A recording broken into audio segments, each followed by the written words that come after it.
For lesson 4, I realized that there is a lot of information that they're going to be giving you in the book. That lesson's going to take you a little bit longer, so we're not going to do a tutorial. I'm just going to go over a few things and kind of show you some information. When I was working through it, there was some information I wasn't sure by what they were calling it, or they didn't really explain certain things. So I just wanted to go through some of the things that you're going to be seeing whenever you're working in that lesson. So you will not be submitting anything at the end of this. It's just for you to kind of have some background information on a few of these areas. Like I said, lesson 4 is going to take you probably about twice as long as any of the other lessons. So just use this to kind of help you. I'm going to keep it brief, so it'll just be a nice little introduction to some things. Okay, so a few things that I wanted to go over. The first thing I want to go over with you is the pages, layers, and links panel. Now, to start off, I did go up to window and I went to workspace, and I am in the advanced workspace. I do usually use Essentials Classic personally. Same things apply there. They just are laid out slightly different. But I'm going to go to the advanced one because it has most of these things on the page. And I know that the book itself has been using advanced some. So whenever you come to this page, you're going to see that you have a panels bar right here on the right hand side. Now with the panels bar, the top 3 are going to be the first 3 I was going to talk to you about. So the first one is your page panel. The pages panels are going to show the actual pages that you have on this project.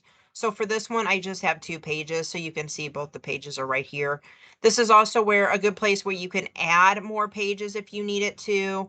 You can delete pages if you want it, and you can also create parent pages or master pages. They're kind of interchangeable with the name. But this is where you could create, if you knew you were going to build a catalog and you needed pages that all had like 20 pictures on them and you wanted them to look exactly the same, you could create a parent page. Okay, and then you would just be able to copy that in whenever you need it to. The next tab up here is going to be your layers. If you've ever worked in any Adobe programs, you'll know that layers all works kind of the same. This is going to be where you have it actually broken down into the layers that are on the page. So right now I haven't named it. You can name these, which I highly suggest when you're working in this program, because it gets messy really quickly if you don't know where you're at and what you're doing. But you can come up here and you could name this, if this was going to be all the text that you're going to have, or if you're going to have one that has like all the backgrounds. I believe in lesson 4, you are going to be naming one backgrounds. So like if you had a square or rectangle on the back of every page for that page's color, you could name it background and have them all in that same layers. Now you can add multiple layers right down here, so you can create new layers. And then within those layers, you can add these sub layers in. So each of these little rectangles right here are a separate sub layer. So is the word page 1, the text right here. So that's all in your layers section right here. Now on page 2, I do have some text on page 2 as well. And whenever we click over to page 2, then it would have a layers panel for that as well. Then you have links. Links is really good. I didn't save any images into here because you will be kind of, working with links as you keep going through the book. But with links is if you put an image onto this page, you will create a link. Now, the thing that a lot of people don't understand with InDesign, it also is the same with Illustrator if you work in it, that when you link something to one of these pages, an image, it's not actually a part of it. So if you've worked with Photoshop before, you know that once you put an image into Photoshop, it's in Photoshop. You don't have to save it separately. With InDesign, I always suggest that you create a folder and you keep everything in that same folder on your computer or on your drive or on your storage, however you save it. But create a folder for the project and then everything goes into that. That way those links will stay in one place. If you were to turn the file in, or if you're working with somebody and you give them that file, it will have everything they need in it. If you don't do that, then they won't have access to what's been linked to it, and it'll say when they open it that there's a broken link. So you want to make sure that everything's together. Okay, so that's where this is at. Now you'll also see, which is really nice, I should have opened one up for you and I didn't, but it'll have the page number on it as well. So it'll say the name of the file on the left of this panel, and then on the right of the panel, there'll be a little number, and it'll tell you what page it's on. And if you click on it, it'll actually take you right to it, which is awesome. Okay, you also have the option too of relinking here. So let's say you made a brochure for the St. Louis Cardinals for a project, and then next semester you need to create a brochure for the St. Louis Blues. And instead of starting completely over, you could just go in and change out those images by relinking them, which is right down here. So you'll have the option of relink. So you can click on it, put those new images in that file, and just be able to relink them.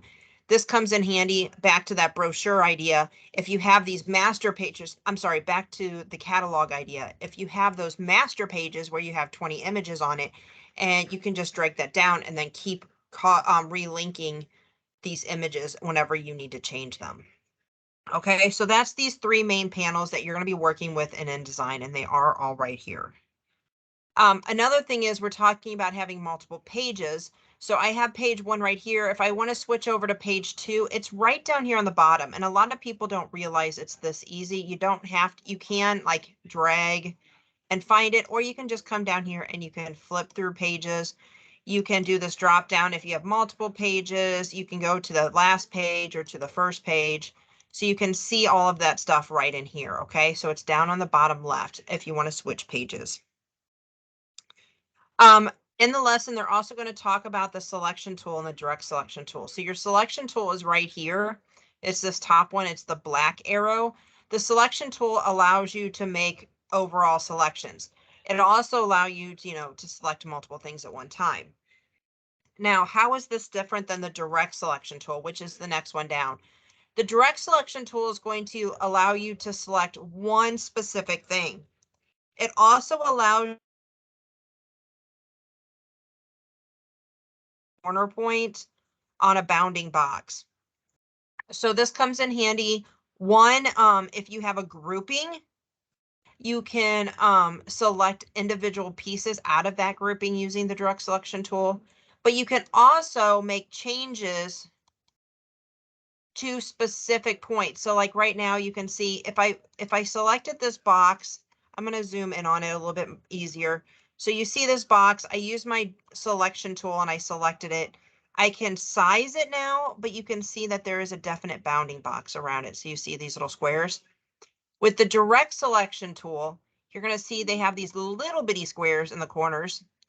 And then if I select that box, with the direct selection tool, there's white little squares here, and I can select just one corner. So now it's blue, and I could be able to adjust that one section. So there is a point in the lesson where they're going to have you move a text box and kind of change it. This is where this tool is going to be. The other tool that they're going to have you use in that lesson is right here, and this is the convert direction. This is going to allow you to turn this into a curve or be able to control just one of these corners. Okay, so that comes in super handy just to know where those are. I don't think the book fully explains. It was kind of hard when I was reading through it. It doesn't fully explain where they are. So this will just give you that little bit of help whenever you get to that point. Okay, next, a couple more panels that they talk about. The first one is the text wrap. With the text wrap panel, it allows you to wrap text around an image or an object. This comes in super handy, especially if you're designing something like a magazine page and you want the text to kind of bubble around something instead of actually fitting inside of it. So that is going to be up here under Window and Text Wrap, and you're going to get this little pop-up screen. You'll see that it has no text wrap, which is just that it's normal. You can wrap it around a bounding box. This right here would be your bounding box. So if you had an image inside of this, the bounding box would be around it and the text would fit around it. Now, if you have a bounding box, it's going to be rectangular or square, kind of shaped like this. So you would have it go around it. The third one over is wrap around an object. You can turn an image into an object, or you can turn a shape into an object and be able to wrap it around so you can see kind of it like it goes around the curve or it goes around whatever you're using. Um, and then these two are just jump to next column and next item. So these are right here. But depending on what you're using, which one of these you're using, you're going to have different changes to it. So do you want it to wrap completely around it?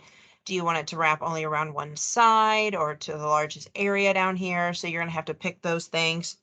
You're also, on some of them, you're going to have contour options where you can turn something into an object itself, even though it's not one. So that would be down in here, okay?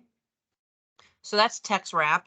The next one is the align panel. And now whenever you're working in this program, there is the option on your properties panel right here to do align, or you can come up and do window, and it's under objects and layout.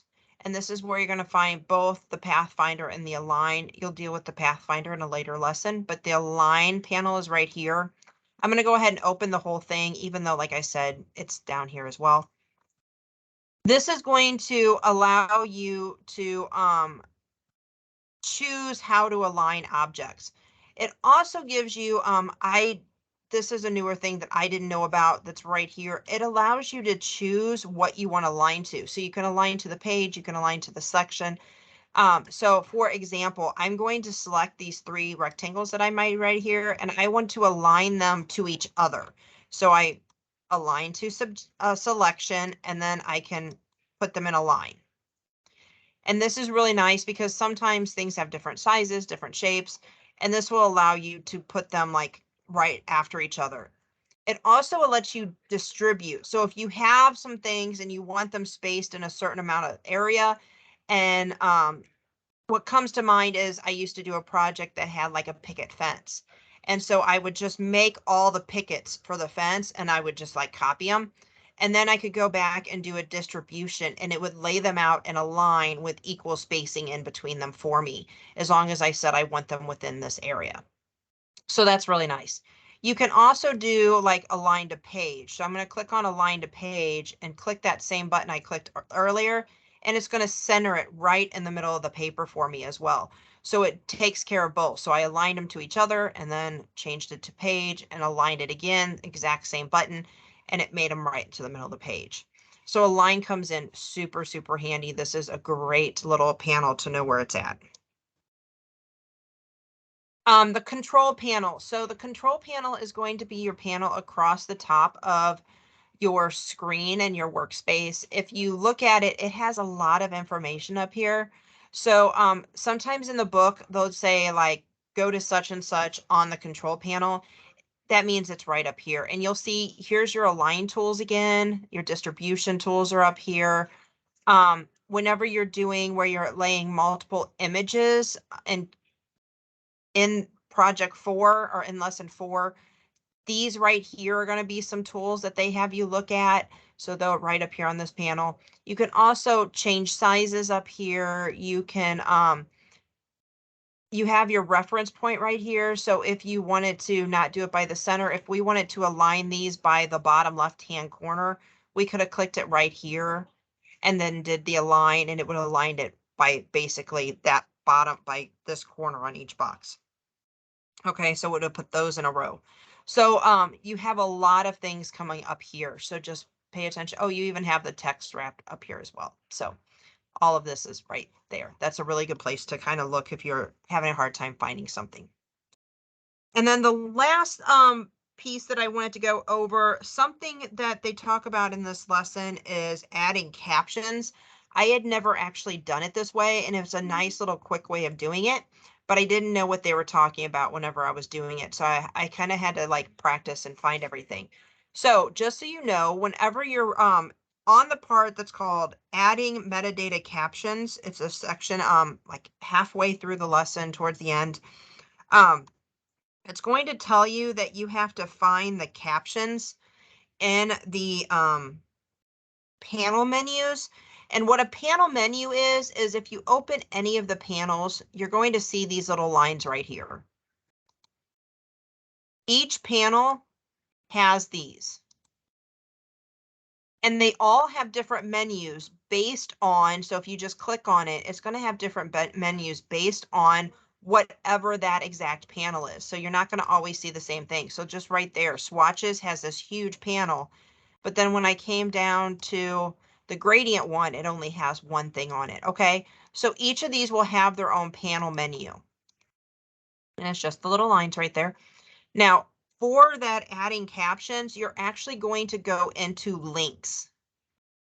And if you do the panel menu right here, I don't have this set up to actually, be able to do this, but if you, when you go through the lesson, it's going to show you, this is the one you need right here, this caption. Okay. And then it's going to tell you how to generate captions. So when it says panel menu right there. Okay. So those were the things I kind of wanted to cover with you. I wasn't sure how well explained they were in the book, and I thought this might help a little bit. Sometimes it helps just to hear them in a different way too, instead of reading them. So if you have any questions while doing this lesson, please reach out to me. I do know it's a little bit longer. Just be patient. Take a break if you need to. I had to take a break in the middle of it, just redoing it. So if you have any questions, please shoot me an email and we will make sure that we can get you an answer.